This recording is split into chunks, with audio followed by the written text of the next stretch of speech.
TV7 Israel News is made possible thanks to your generous donations. Shalom, good evening. This is TV7 Israel News broadcast to you from Jerusalem. And in today's top stories, Jerusalem announces it will back President Donald Trump's ultimatum for the release of hostages from Hamas captivity by Saturday noon. The Arab League warns that President Trump's plan for the Gaza Strip could result in renewed hostilities between the Arab world and Israel. The Palestinian Authority decrees an end to the so-called pay-for-slay practice amid fears of American retribution. Jerusalem Security Cabinet unanimously stands by President Donald Trump's unequivocal threat toward Islamist Hamas, essentially adopting a position that threatens to abruptly end the fragile ceasefire versus the Islamist terror groups in Gaza after Hamas military wing, the Zaldin al-Qassam brigades, blatantly declare their intention to suspend the release of Israeli hostages.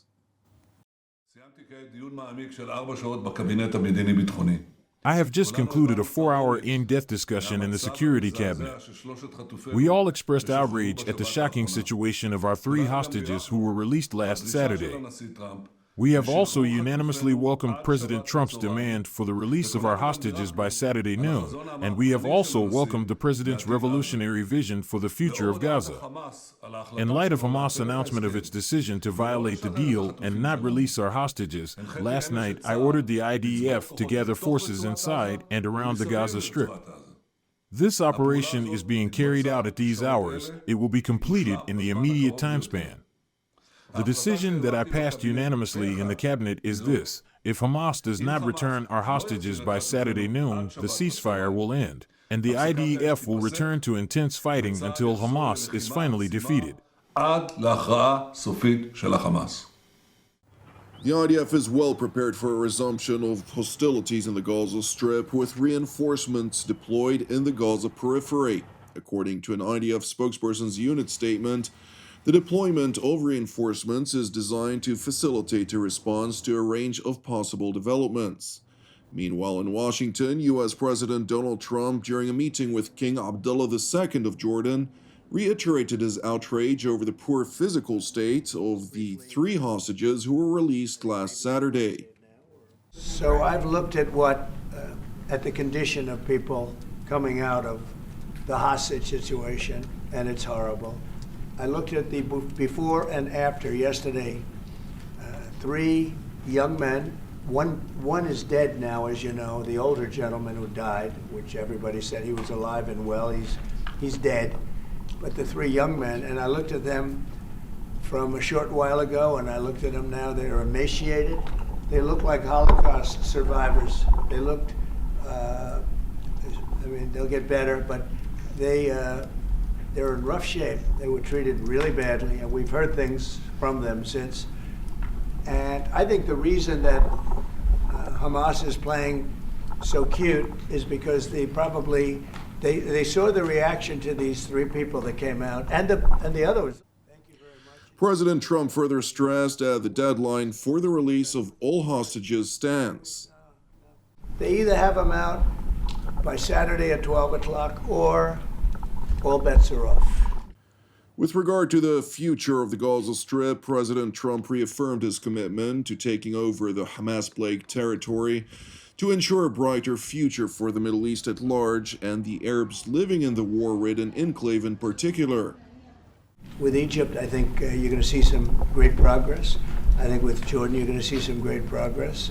3 of us, and we'll have some others helping, and we're going to have some others at a very high level helping, and the whole thing will come. It's not a complex thing to do. And with the United States being in control of that piece of land, a fairly large piece of land, you're going to have stability in the Middle East for the first time. And the Palestinians, or the people that live now in Gaza, will be living beautifully in another location. They're going to be living safely. They're not going to be killed, murdered, and having to leave every 10 years, because I've been watching this for so many years. It's nothing but trouble. Everyone's being killed. They're being robbed. It's like living in hell, and they're going to end up having a great home, great families that don't have to get mugged and killed and beaten up and harassed by Hamas and everybody else. And I know we'll be able to work something. President Trump was further asked whether King Abdullah would accept residents of the Gaza Strip. Mr. President, why should the king take in the Palestinian people? He's made clear he doesn't want to. Well, I don't know, but he may have just something to say because we discussed just briefly. I think maybe you want to say it now, or? Well, Mr. President, I think we have to keep in mind that there is a plan from Egypt and the Arab countries. We're being invited by Mohammed bin Salman to discussions in Riyadh. I think the point is how do we make this work in a way that is good for everybody? Right. Obviously, we have to look at the best interests of the United States, of the people in the region, especially to my people of Jordan. And we're going to have some interesting discussions today. I think one of the things that we can do right away is take 2,000 children that are either cancer children or in a very ill state to Jordan as quickly as possible, and then wait for, I think, the Egyptians to present their plan on how we can work with the president to work on the Gaza challenges. It is important to know that while King Abdullah noted his will to accept 2,000 Gazan children in very bad health condition, he subsequently acknowledged that many of those children would not remain in his kingdom, but rather, European countries, among others, would absorb many of them. Moreover, after concluding his meeting with President Trump, the Hashemite monarch rebuffed President Trump's proposal to displace Palestinians, asserting that the unified Arab position, which Jordan shares, includes a steadfast objection against the displacement of Palestinians in Gaza and the West Bank. Moreover, in contrast to the optimistic remarks made by the Jordanian king regarding an Egyptian plan, it has been revealed to TV7 that Cairo's expected proposal will completely diverge from President Trump's grand plan for the Gaza Strip. Meanwhile, amid evident disagreement between the United States and the Arab world vis-à-vis the Gaza Strip, Egypt has also announced that President Abdel Fattah al-Sisi, who was scheduled to meet with his American counterpart next week, postponed his visit until further notice. Moreover, according to an Egyptian source, President al-Sisi does not intend to meet with President Trump so long as the latter's plan for the Gaza Strip is on the agenda. Meanwhile, in the northern Sinai Peninsula, Egypt's local governor, who oversees the transit of humanitarian goods to the Gaza Strip via the Rafah border crossing, noted that the flow of aid into the war-ridden enclave continues unhindered. Regarding the entry of humanitarian aid, the agreed-upon rate is 600 trucks per day for all humanitarian assistance. Since day one and up to this moment, thank Allah, the aid flow has not stopped. It is proceeding smoothly, with absolutely no issues. Addressing rising prospects for the ceasefire's collapse on Saturday, the governor of the northern Sinai Peninsula, which borders with the Gaza Strip, voiced hope that a political solution to the release of all hostages would be achieved. Regarding the prisoner exchange, since the beginning of the ceasefire, things have been going very well. There is ongoing political movement and discussions about withholding prisoners, which is a political issue beyond the governorate's scope. We hope it will be resolved positively so that the agreement continues to be implemented until we reach the reconstruction of Gaza in the third phase. Turning to the United Arab Emirates, where the leaders of both the Gulf Cooperation Council and the Arab League, multilateral institutions that represent all Arab countries throughout the Middle East, have voiced their unequivocal rejection to President Trump's Gaza proposal, leveling a blatant warning that such a move could lead to an all-out war between the Arab world and Israel. It is a give and take situation. He says his opinion and the Arab world says their opinion. You have a deal that the Arab world will not accept. This is clear. I mean, the responses were clear and obvious. You cannot impose your reality.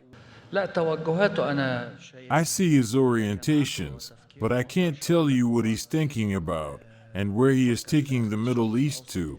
But from my point of view, I think that if President Trump continues with this method of pressuring the Gazans, the Arab world, the Egyptians, the Jordanians, the Saudis, and all these influential powers in this region. I think that instead of resolving the Palestinian issue with a just solution based on two states, I think that he will lead the Middle East into a new cycle of intense conflict between the Arabs and Israel.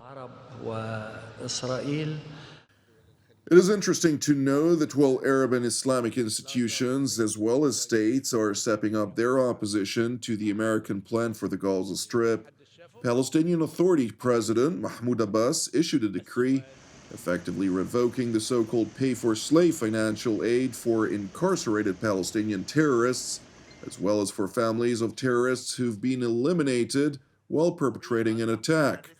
The move, which hasn't yet been implemented, sparked nonetheless outrage within the Palestinian Authority and the Palestinian public, with Palestinian Authority's Prisoners Affairs Commissioner calling on President Abbas to change course.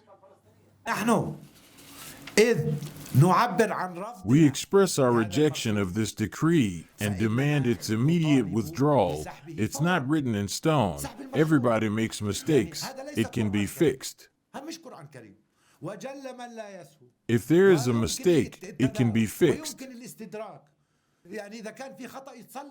We were all proud of what they did, but suddenly, do we now want to see them live in misery? This is not acceptable and does not apply to our history. Also, this has an impact not only on the struggle of the Palestinian people, but also on the present and future.